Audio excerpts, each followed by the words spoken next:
we have left one thing is that neck veins. In the neck vein, we examine for two things. One is the jugular venous pressure, another is the jugular venous pulse. Jugular venous pulse, we have to keep the patient at 45-degree angle, though 45-degree angle is not absolute. You may change it to the level where the upper border of pulsation is better visible. And after that, you place slightly obliquely the head and look at the medial border of the sternocleidomastoid on the right side, and you can see there is a pulsation here. The first thing is that you have to differentiate venous from arterial pulse. Venous pulsation is better visible than palpable, and arterial pulsation is better palpable than visible. Number two, arterial pulsation has one peak, venous pulsation has two peaks. Another, if you press with a finger, then venous pulsation will be obliterated, and arterial pulsation will be there. So we fix the upper border of the pulsation and then put a horizontal line here, and the vertical distance from the sternum is measured. Okay, this is the jugular venous pressure and jugular venous pulse. There are three waves, three positive waves and two negative waves. Positive waves are A, C and V. A and V are visible. How to differentiate A from V? A comes before first ultrasound and V comes after first ultrasound. And to put stethoscope and compare it with the first ultrasound.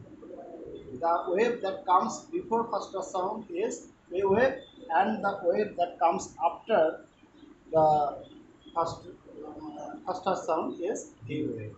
And there in our respiratory setup, the A wave is more important, because in case of any disease of the respiration, that will increase the right ventricular pressure and the A wave will be less. Other causes of A wave less is the tricuspid diseases, like stenosis. And another is Canon wave. When there is arteriovenous, there is a dissociation of arteriovenous. So after this, after examining for the neck vein. venous, jugular venous pressure, another is I have left is the edema. How to look for the edema? Edema you have to look for by pressing, and after pressing you have to withdraw that and palpate if there is any depth. This is the way for seeing the venous pressure. In case of prolonged dead breathing patient, you have to look for the over the sacrum to see. Another thing that I have left is the abdominal jugular reflex, in which place the palm over the abdomen and press it and look at the jugular veins if they are engorged. Okay, and after withdrawing, that will come down.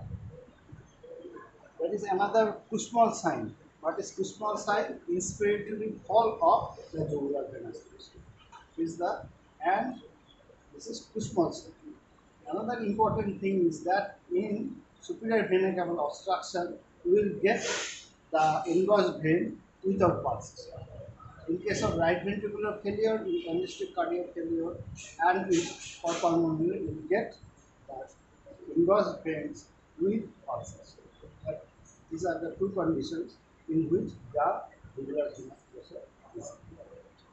Okay. Now I go to the inspection.